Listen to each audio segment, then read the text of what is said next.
Hello everyone, Thomasandtugsman here, and wow, 2025 has been an extraordinary year for the Thomas & Friends franchise, most notably in the lost media space. So today, we're going to be going over the lost Thomas & Friends media that has been found in 2025. Enjoy. The Thomas and the Magic Railroad Director's Cut. The Thomas and the Magic Railroad Director's Cut was undeniably one of the most sought-after pieces of lost media in the fanbase. However, for the longest time, we only had brief snippets of what the 2000 movie was going to be like. Whether it was through merchandise, interviews with the cast and crew members and the director herself, Britt Allcroft, and even a full scene that was released onto YouTube in 2009, that being an earlier version of the iconic chase scene featuring P.T. Boomer played by the late Doug Lennox, which we later found out was taken from a cut of the film that was used in a test screening. According to media archivist Brendan Hargis, the first upload of this video was from a user called Donald the Scottish Twin, but strangely, the video was without audio. Apparently, there was also an annotation of the video that said that he had to upload it muted. Strange.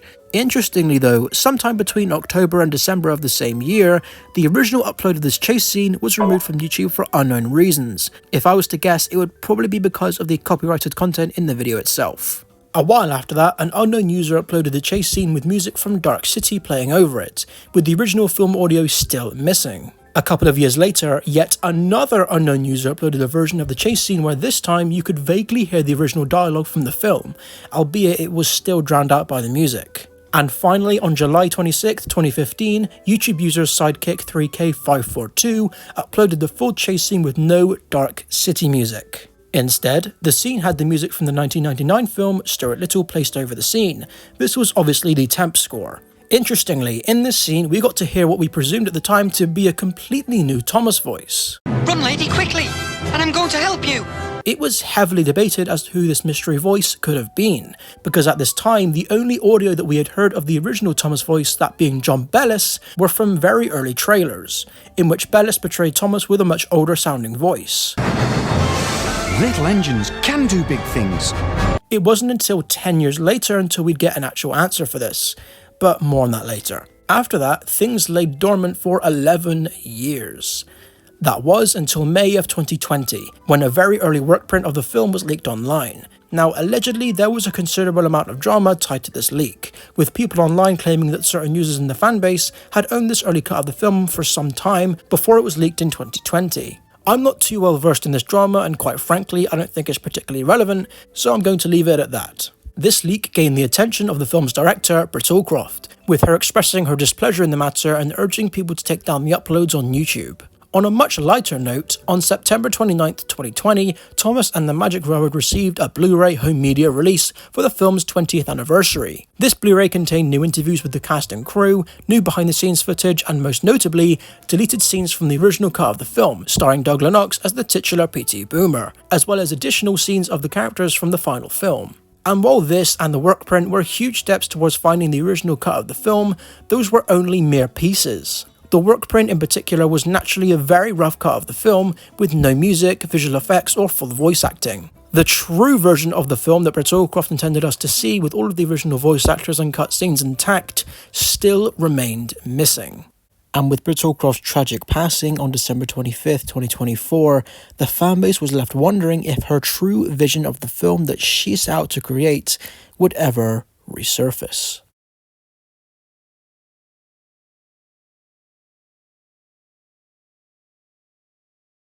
So, just to give you a bit of a backstory, this started in June 2025, the end of June. A friend of mine in the television industry, who I've been friends with for years, nothing to do with Thomas, he told me he'd received a letter from a bankruptcy firm in Canada saying a company owned by another much larger company that I'm not going to name was going into insolvency, and they had found some stuff in storage to do with his work, which I was also quite invested in.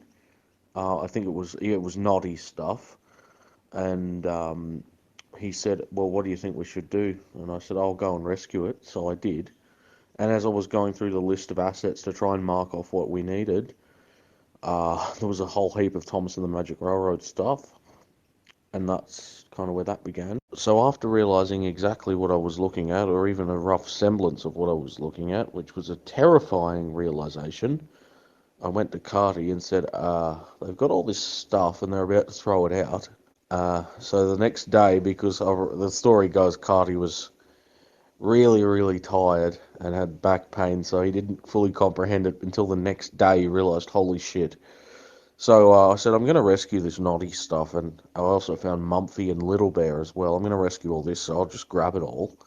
Magic Railroad. So we put down a list of about 300 assets, and we saved it from being thrown out about 7 days to go, I think. From what I remember, they were going to throw it out June 30th or something. So once it all arrived, it was really interesting because we started slowly going through CDs. Well, what little ones I could actually read because the data on them was over 25 years old and they were recorded with Mac computers. And of course, Mac file systems from that time period, they're not going to be compatible with Windows 11 or whatever you've got now, you know. I got them all working. It took some time, but we slowly started to realise what we were sitting on was all of the voice recordings, a lot of the music stuff, all of the stuff for the final film, like sound effects. And we realised, well, we were talking about it, we had an idea before it arrived, well, let's see if we can make a director's cut. But it wasn't until we looked at it all that we realised the scope, or even the beginning of the scope of what we had. You know, materials from that leaked chase scene from 2009, like those voice clips, we had all that from the recording sessions. Realising that what we actually had was, you know, it was a different cast. We didn't realise there was a whole different cast in between where they kept John Bellis Thomas and Michelangelo Splatter and Dodge, and they had Eddie Glenn as Percy and a bunch of these other guys that we spent ages trying to figure out who the hell they were. There's Splatter and Dodge, and they found the buffers. Oh, now what's going to happen? These are the last of the buffers on this island. These have to be the ones Diesel's looking for. Hey, what if they are? What if they are? What's on the other side? Hey, are we supposed to go through them? Not we, you. Hello, Twinkle Toes. I've got a plan, and you're not in it. Losing your sparkle, eh? With perfect timing. Where is that lost engine? Wobbly wheels, puffy pistons. Silence. Then be quiet and let's all get back to work.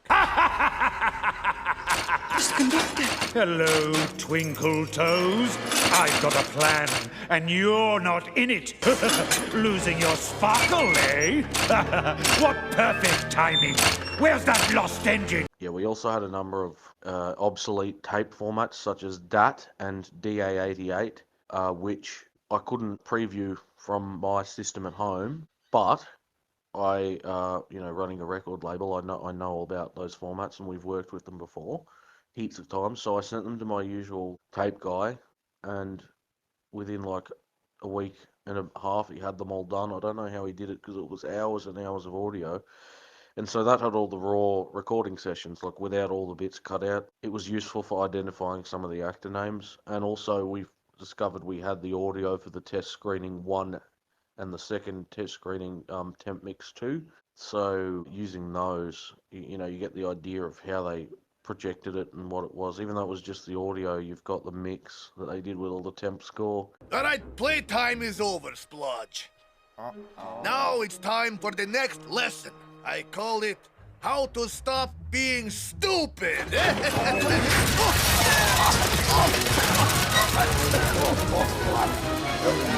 Oh, that's going to ruin my facial. I don't think so. That, and also that's where we got the original 99 cast voice lines from, so that was exciting. We had a lot of stuff that was previously unavailable. By the time this thing's ready for release, around like the end of next year, I think people are going to be very pleasantly surprised.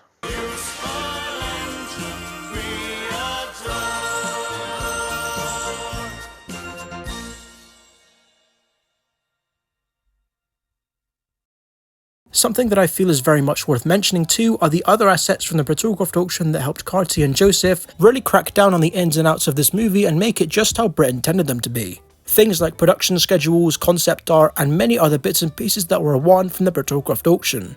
But more on that later. Now, in regards to other pieces of media that were tied to Magic Railroad that were found in the Bertolcroft auction, we've got a fair few things. Firstly is a handful of TV advertisements, some of which were documented before this, but others were completely new. My personal favourite is the John Bellis interview on GMTV, where we get to see John's enthusiasm of landing the role of Thomas. I'd be lying though if I said this wasn't a little bit depressing in retrospect. This feeling didn't last long though, as in one of the trailers for the director's cut, Carty and Joseph revealed that they had managed to get John Bellis back as Thomas 26 years later. Beep beep. Hello everybody. It's me, Thomas. I might sound a bit different as I've got sneeze powder down my funnel. What a world we live in. On the topic of John Bellis, you know that mystery voice from the leaked chase scene from 2009? Run, lady, quickly, and I'm going to help you. Well, on July 27th, 2025, Carty confirmed that that voice was indeed John Bellis, albeit very pitched up. This was most likely Brit's response to the test audiences saying that Thomas, Percy and James sounded too old. Something that I don't see many people talking about is the original Leica animatic reel of what I like to call the purest form of Thomas and the Magic Railroad. This quote-unquote cut of the film contains a much healthier balance of human and pseudo content, a much more linear story, and features cut characters and storylines that never made it past the scripting stage, such as George the Steamroller's involvement with Diesel 10 and Splodge. I highly recommend you watch this thing. It is absolutely fascinating. It makes me so glad knowing that this movie is truly in good hands, and seeing completely new footage that we didn't even know existed a few months ago is insane to think about. Even some of the smaller things like Patch collecting the soda or coal from the truck on the mountain, I never thought that they would have filmed that scene, but they did. It would take me legitimately hours to go over everything that was uncovered by Joseph and Carty, so in the description I'm going to leave a link to the Magic Railroad Director's Cut channel and Twitter page, where you can get updates on the project and see where they're at in terms of production. The pilot. The 1983 pilot needs no introduction, but for the sake of historical accuracy, I'll give you a brief rundown. Before the show was picked up for its first season, a test pilot for the series was made. The story they chose to adapt for this pilot was the story Down the Mine. The pilot was filmed in April of 1983, it was then screened to a bunch of executives, and the rest is history. After the pilot was screened in 1983, a copy was given to future Shining Time Station co-creator Rick Sigelkow, who then showed it to a preschool class. The kids naturally loved it. That then led to Rick and Brittlecroft launching Shining Time Station. After this though, the pilot's whereabouts became unknown. Some shots from the pilot were used in the final episode, such as these shots of Sir Topham Hatt and most notably this shot of Thomas going alongside Knapford. Note how his prop is completely different from the one used in the final show. At some point in 2022, both the dialogue and shooting scripts for the pilot were suddenly leaked online by an anonymous source.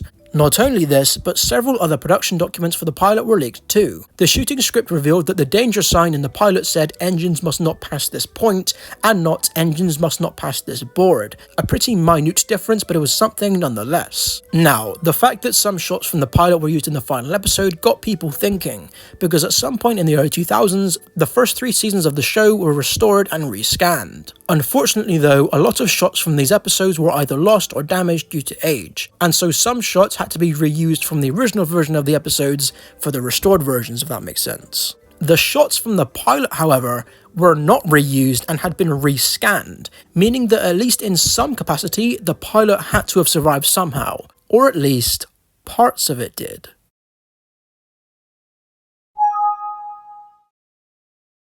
In early 2024, a never-before-seen photo surfaced online from an anonymous source. This photo seemed to be a near-direct recreation of the opening title sequence from the final show, sparking discussion among the fanbase as to whether or not this photo was 1.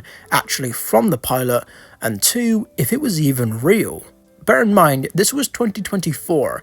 AI images were starting to become much more frequent online, and with the low quality nature of the image, it would be pretty easy for someone to put a prompt into an AI machine and then lower the quality by a considerable amount. With all this being said, it was generally believed to be a real image that did indeed originate from the pilot. But the question was, where did this come from? Was it from a crew member? Was it someone from the SIF fan site who potentially had access to things like this? Unfortunately though, the trail went almost immediately cold, as there was simply no way to find out where this image had actually come from. Then, on May 9th, 2025, the unthinkable happened. Mattel released the pilot for free on YouTube.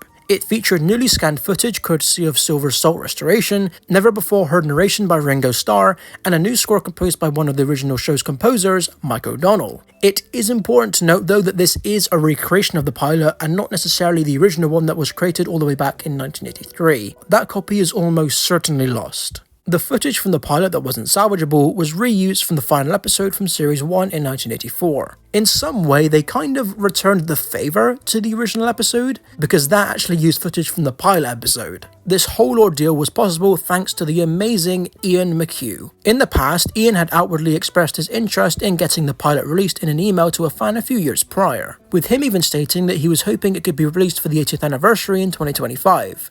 And lo and behold, here it is. As of recording this video, the pilot is still available to watch on the official Thomas & Friends YouTube channel. Link is in the description. Dustin.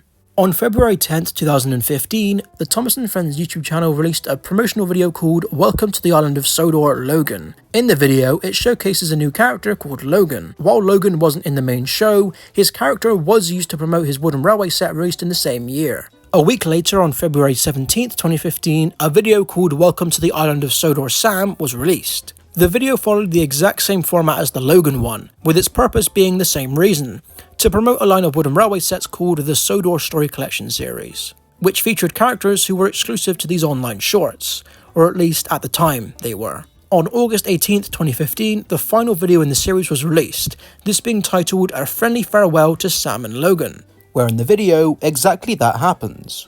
And that was it. Strangely though, in 2016, these items were released.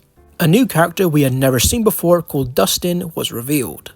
But strangely, despite Logan and Sam having dedicated videos to themselves on the official channel, Dustin never got one, leading people to believe that Dustin was a book exclusive character and a CGI model of him was simply never made, potentially for budgetary reasons or because Logan and Sam didn't sell very well. But then, this image surfaced, showing Dustin with a full CGI model, and despite this huge revelation, the months started to go by.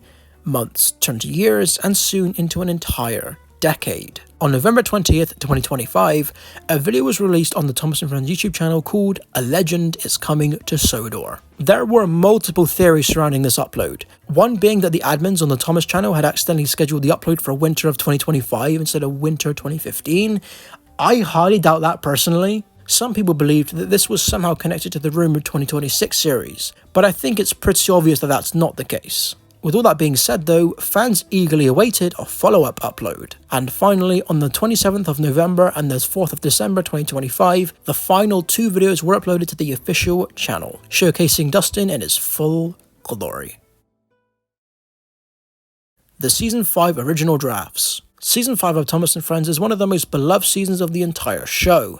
It features a unique cast, a vast range of tone across the episodes, and a sense of humour that has gone unrivaled since. Season 5 is quite significant from a writing perspective, as it is the only season of the entire series where Britt Allcroft and David Mitton had complete creative freedom over the stories. And with that, we got a few episodes which pushed the boundaries of what could have been done within the confines of the show. Things like a sentient boulder and ghosts are to name but a few. From the 13th of August to the 9th of September 2025, the Thomas & Friends Britt Allcroft auction was held, where many pieces of Thomas & Friends history was auctioned off after Britt Allcroft's passing in late 2024. Many interesting pieces of Thomas's production history was sold, including concept art for Thomas and the Magic Railroad, VHS lots of behind-the-scenes footage and show reels, all of which thankfully went to the right people. And in this instance, the full first draft scripts to almost every episode from Season 5 written by David Mitton, containing scenes that were never put to film and were removed from the scripts before shooting even began. On October 3rd, 2025,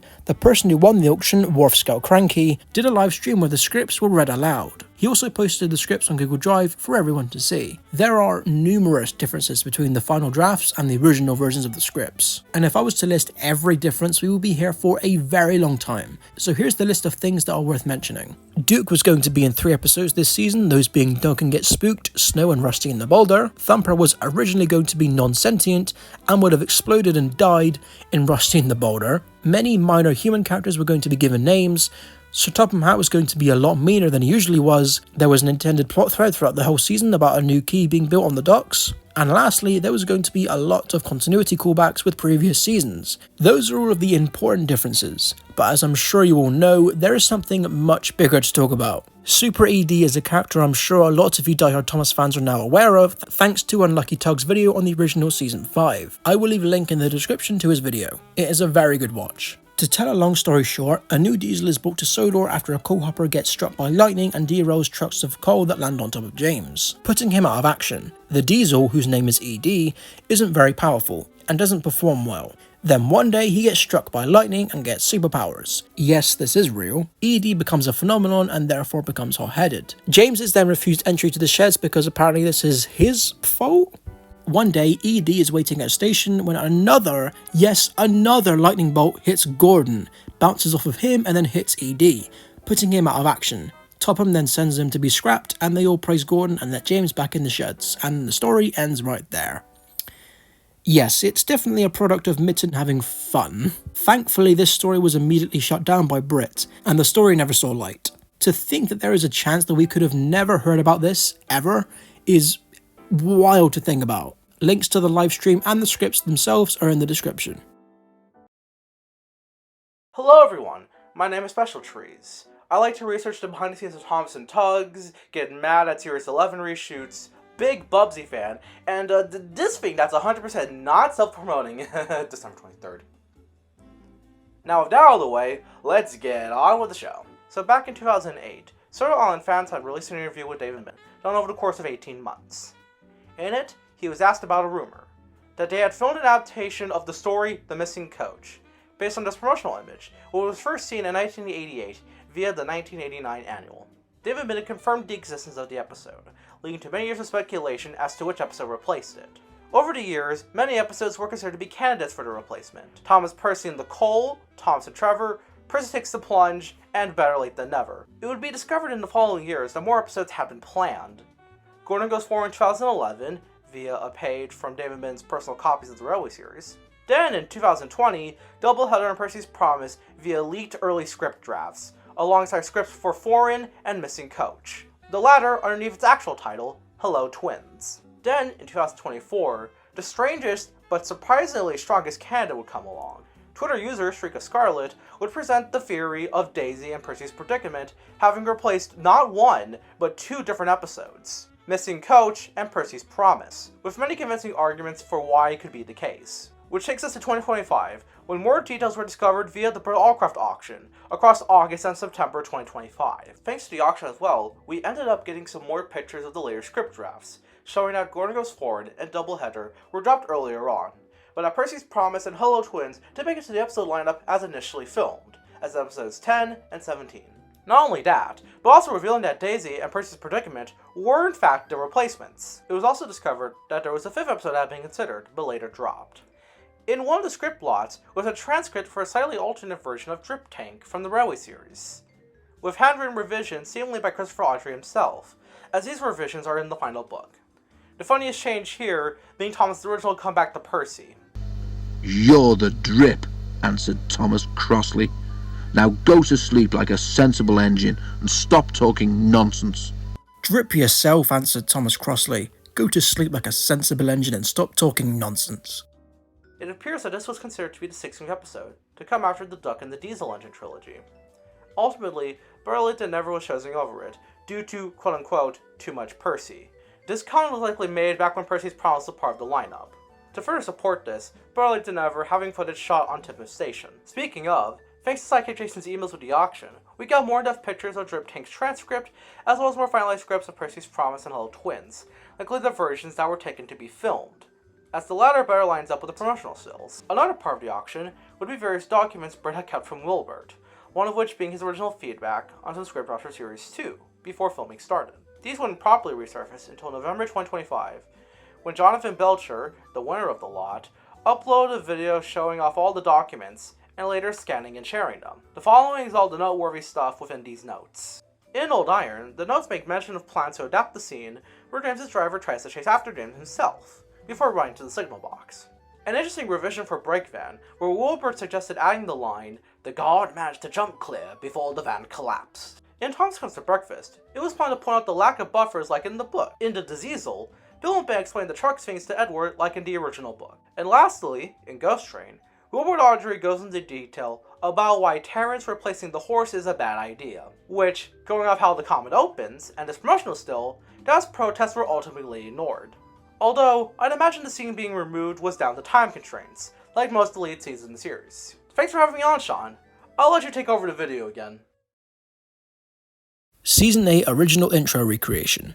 The intro used in Season 8 of Thomas and Friends is iconic in many ways. It marked the start of a brand new era, and despite its vague similarities, it clearly differentiates itself from the show's original intro that was used from 1984 to 2003. Nobody gave any thought to this intro. That was until this year. On July 18th, 2025, at the Audrey Extravaganza on the Tallyclym Railway in Wales, visitors were shown some never-before-seen behind-the-scenes photos, showing that during the filming of Season 8 in 2003, they filmed a shot-for-shot remake of the classic intro. The windmill, bridge, and Farquhar sets were fully remade, with only minor changes made, such as Sir Topham Hatt greeting Thomas at Farquhar in his blue car. Interestingly, the scene of the child waving at Thomas on top of the bridge was actually kept in for the final intro. According to the display in which these photos were featured, the reason this was reused and Hits decided to reshoot the intro was to match the evolution of the show.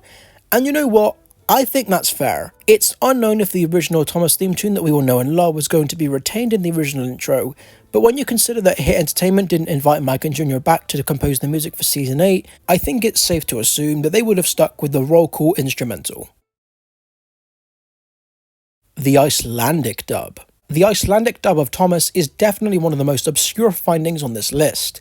For a very, very long time, the only exposure we had ever gotten to the Icelandic dub of Thomas was actually a few years ago. According to Thomas media archivists Oliver 11 GWR and Korean Dub, a few years ago, an unknown YouTube user uploaded 9 episodes of Season 1 in the Icelandic dub. Unfortunately, the quality of the uploads weren't great and were assumed to be of VHS quality. In 2023, however, those uploads were removed from YouTube as a part of Mattel's Thomas Purge on YouTube, where many full uploads of the show were taken down. This is how channels like Thomas HD Classics got removed from the site. And because of the purge, any trace of the Icelandic dub of Thomas was once again lost to time. That was until this year. Behind the scenes, user known as Korean Dub had been in talks with someone who actually lived in Iceland. This person, who will remain anonymous, went looking in local charity stores for Thomas DVDs, as per Korean Dub's request. And after a while, this happened. They found some. Now, unfortunately, this isn't all of the Icelandic dub. As it currently stands, Oliver 11 GWR has some Icelandic Thomas DVDs on their way to the States. And provided they're not too scratched beyond repair, we should have all of Season 1 in Icelandic and even more episodes from Season 1 through 7. The original Russian dub. About 2 years ago, I was on a Discord server where they sent a Telegram channel, a popular messaging app in our country, that was dedicated to downloading episodes of Thomas and Friends in Russian. There was a link to a video by a very young guy on YouTube who had recorded the engine roll call from Season 19 on his TV. I decided to visit his channel and saw a recording of the 21st season's episode, The Big Freeze. It was in very poor audio and video quality, but it was there. Prior to this, everyone in the fandom, including non-Russian fans, believed that Season 21 had not been dubbed into Russian, so this was a very significant discovery. I overlaid the video's audio track onto the higher quality video track of the original episode and uploaded it to the internet. It's now included in an international Google spreadsheet alongside many other dubs. On the topic of dubs, let's quickly go over some of the other dubs that have been found and archived this year. I'm not going to spend too much time on these as there's not that much of a story to them, unlike the Icelandic dub, so I'm going to list off the Thomas projects in which their Thai dubs have been found and archived this year, courtesy of Korean Dub and Oliver 11 GWR. The found Thai dubs include The Great Discovery, Misty Island Rescue, Day of the Diesels, Blue Mountain Mystery, King of the Railway, and Tell of the Brave. For some added context, only the Calling All Engines and Hero of the Rails Thai dubs are yet to be found, meaning that the Thai dubs of those films are not yet archived. Other found physical media this year that has included lost dubs include Taiwanese VCDs and DVDs, Malaysian VCDs and DVDs, Chinese DVDs, Hong Kong VCDs and DVDs, Czech DVDs, Indonesian DVDs, Filipino DVDs, Indian DVDs, European Portuguese DVDs, Brazilian Portuguese DVDs, Slovenian VHS tapes, Korean VHS tapes, an Indonesian DVD, and some Turkish DVDs. And one UK DVD, that being this promotional hit favourites DVD, which was found and purchased online by user Portable Thomas on November 19th, 2025. The Thomas content included is the Season 10 episode Sticky Toffee Thomas. The origins of this DVD are that it was included in an Egmont magazine. Since Portable Thomas came forward with a copy, multiple Twitter users have come forward with their copy too. However, Portable Thomas was the first to publicly come out with one. The ISO of the DVD was uploaded by Portable Thomas on Google Drive on November 22nd, 2025. For the final part of this video, I'm going to be going over the lost media finds that aren't as notable or don't have as much information on them or backstory as the others. The Producer Showcase Reel. The Producer Showcase Reel was a part of the Bertolkov auction that took place from the 13th of August to the 9th of September 2025. User The Star Switcher was one of the people who won a bundle of the VHS tapes. One of these VHS tapes was something called a Producer's Showcase Reel. That may sound exciting, however, when Switcher played the tape itself, he was greeted with essentially a best-of compilation of several episodes from the 1998 US Masters, featuring rare title cards for certain episodes that were only seen on Storytime with Thomas, a 1999 Fox family block that aired episodes of Thomas the Tank Engine and Bertolkov's other TV series, The Magic Adventures of Mumphy. The Thomas episodes included were as follows: The Flying Kipper, Down the Mine, Thomas Comes to Breakfast, Thomas Percy and the Dragon, Henry's Forest, Thomas Percy and the Mail Train, Lady Hat's Birthday Party, and Stepney Gets Lost, with Thomas's anthem serving as the finale. While it wasn't earth-shattering on any of these tapes, it is undoubtedly interesting to know what was actually on the showcase reel. And according to Discord user Murdoch Fan, some of these episodes on the tapes actually had echoed soundtracks. And the final one for today is Andrew Lloyd Webber's Thomas the Tank Engine from 1976. Thomas's second attempt at entering the silver screen is notoriously shrouded in mystery. The lack of information combined with the very few images we actually have of it make it one of the most elusive Thomas and Friends pieces of lost media. And while the actual pilot is still lost, one new image did surface this year, that being this image of Thomas and Gordon, very clearly replicating the illustration seen in the original 1946 book, Thomas the Tank Engine.